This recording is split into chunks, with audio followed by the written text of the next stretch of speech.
Shalom. Greetings. This is Wanda. This is Diaspora Connect. Thank you so much for tuning in. Let me make sure the volume is up. So thank you so much for tuning in. This is Wanda. This is Diaspora Connect.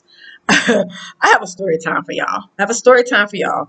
Um, for those who don't know, I left America back in 2020, and I've been living in Tanzania. This is 4 years this year, 2024.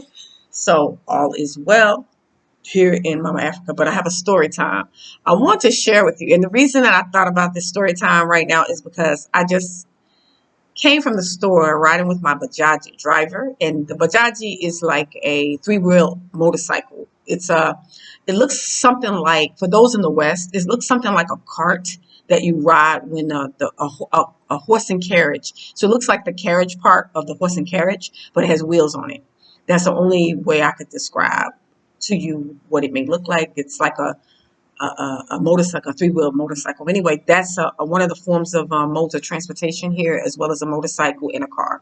So I have a personal Bajaji driver, and so he came to pick me up, took me to the store, and he literally almost got into a fight with a bus driver. So the bus driver came over and almost ran us off the road. So he pulled up and he was talking to the bus driver, and they were exchanging words. And I guess the bus driver was like being real rude to him. So we pulled up to him like two or three times, and they were talking. And then all of a sudden, my driver pulls up in front of the bus had stopped, and my driver pulled over in front of the bus. He got out and he grabbed his stick and a bottle, and he went to the window of the driver. And I'm sitting in the Bajaji, and I'm like, what's going on? And then a lot of the bus drivers have other brothers that ride in with them for, I think, for security, so nobody will rob them or whatever. So it was two or three other brothers on the bus arguing with my Bajaji driver while he was arguing with the driver of the bus. So then the driver of the bus got off the bus, and my driver came around to the door, and they looked like they were about to fight. And then another guy jumped off the bus, another guy. So I was just like, no, I was in the Bajaji while this was happening, and I just didn't want my driver to get hurt or beat up or anything, because it was more them than him. But then some strangers came. That's how they do here. They police their own community. So some strangers just came, like people that were by the bus stops. A lot of the men ran in and they broke them up, and they tried to talk to them and air it out. And the whole time I'm looking, I'm just like, I'm calling my driver, come, let's go. Because I'm sitting here in this Bajaji while they're about to fight. So he eventually, the innocent bystander men that jumped in, they kind of stood between them, and they brought him back over to the Bajaji and like, go ahead and leave. And it's, they kept them from, fighting. But my driver was telling me when he got into the Bajaji, he had a bottle and it's like a stick. He told me put the bottle back in the bag. So I was like, what? And then he was telling me that the bus driver was drinking. He was drinking and driving. And so I guess he was telling him, you don't need to be driving or working while you're drinking. You're driving crazy or whatever.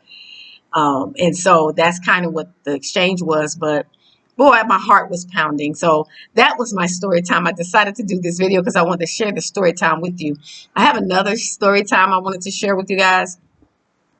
When I first got here, and I forgot, since I'm talking about this, when I first got here, I think like 3 or 4 months after I was here, I was riding an Uber, because a lot of us ride Ubers. And when we say Uber, a Uber is a motorcycle, Bajaji, or car, but they're on the Uber app. So I was riding in a car this time when I first, like 3 months when I first got here. I didn't know a whole lot of Swahili. So the driver, he was driving around, like I was looking at the map, and he kept going around in circles, and I'm like, what is he doing? So at this time I was living over there in the Masaki area. Masaki is like one of the richest cities in Dar, and it's a lot of embassies over there and a lot of foreigners over there. So by him riding around, I guess they were watching him. but I guess he was the Uber driver. So he picks me up, y'all. He picks me up, and he's he's driving to take me to my destination, and then all of a sudden a truck pulls up with all these military guys in it. Y'all talking about scared. That I didn't know any Swahili, and they was all speaking Swahili. They didn't understand English, and they was talking to him, and they told him to get out of the car. So it was a truck full of military guys. So, and I think it's because he was riding around in circles in the area where the embassies are. So they kind of strict in those areas. So they were questioning him, and I'm sitting in the car, and I'm trying to think: do I need to get out and walk? What do I need to do? I was so scared. I didn't know what to do. So I was like praying under my breath, like, Father, I don't know what to do. And so one of the military guys came to the car, and he was trying to talk to me, and I was like, I said, I'm like, I said, Uber. He was saying something to me, and I said, Uber. And I'm showing him my Uber app. And I'm like, Uber. That's all I can say. And he's speaking, he's talking to me in Swahili. And I'm like, Uber. I just kept pointing to my phone saying, Uber. And then I think he said something like he's going to take the guy down to the police station or something. And he was saying that that I would have to go down there, and then they will let me go. And I'm like, no, I don't want to go to the police station. I don't want to go. When I say I was scared, y'all, I was so scared. So I kept saying it, and I was like, no, I kept saying Uber, but he's a Uber. And then finally, all of a sudden, they just jumped back in the truck and they left. And the guy comes back to the car. I jumped out of that car so quick, y'all. I started walking. And he was like, but wait, I can take you. I said, no, I don't want to even ride with you. So that's another story time that I wanted to add to this one, is some situations that could have had me in a bad situation. But I do feel in my heart that the uncreated creator, the Most High, was protecting me through all these situations. Even when I actually got robbed here in Tanzania, and I got a video, look back through my videos, it was said they got me or got robbed, but I still was protected. I didn't get hurt or anything, just my stuff taken. So like my computer, my phone was taken. So, and but I just wanted to do this quick video and share my story time that happened to me just a little while ago, and then took my mind back to when the military guys jumped out on me. It's like when when you're riding these Ubers, you have no idea who these people are, what they've gotten into, what the person, you don't know what you working with, especially when you can't speak the language. So you do need to keep those things in mind when you decide to come to a foreign country, especially if you don't speak the language. There could be situations where nobody understands you, and you have to try to figure out how you can get the message across. But everything worked out. But it was a story time worthy of sharing. So yeah, I just wanted to do this quick story time and share my experience with you of what happened today, and then what happened back like 3 or 4 months when I first arrived. So, but all is well. I am at home, safe and sound. So, yeah. So, anyway, thank you to my faithful subscribers. Thank you to my new subscribers. I want to say welcome to my channel. Thank you for taking the time to view my content. And again, my name is Wanda. This is Diaspora Connect Tanzania.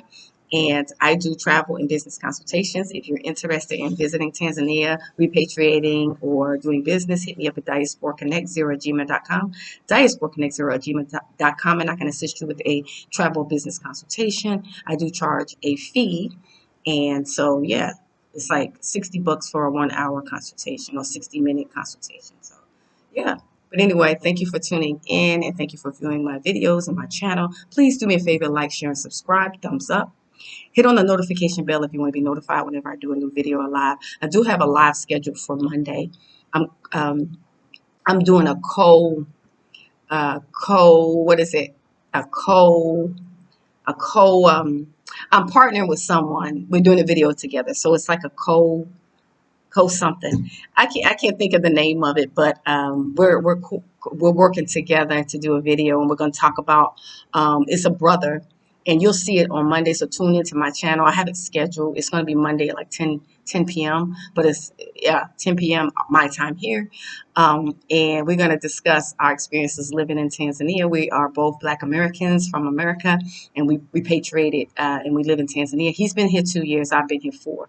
So we're going to do a collab. That's what it is, a collab. We're going to do a collab to where we discuss our experiences, and we explain how we repatriated from America to Tanzania and how our life has been and how we're flourishing and things are doing well in our lives. And we have obstacles and things that come up, but we've managed to work through those things and flourish here. So yeah, but stay tuned for Monday's scheduled live with my collab with my brother. So yeah, thank you for tuning in. I'm going to end this video and I will see you guys in the live on Monday. Please, please like, share, subscribe. Thank you so much for viewing my channel. And I will see you guys. Salama, Shalom, Habari, that's hi. Kwaeri, that's bye. So talk to you guys soon.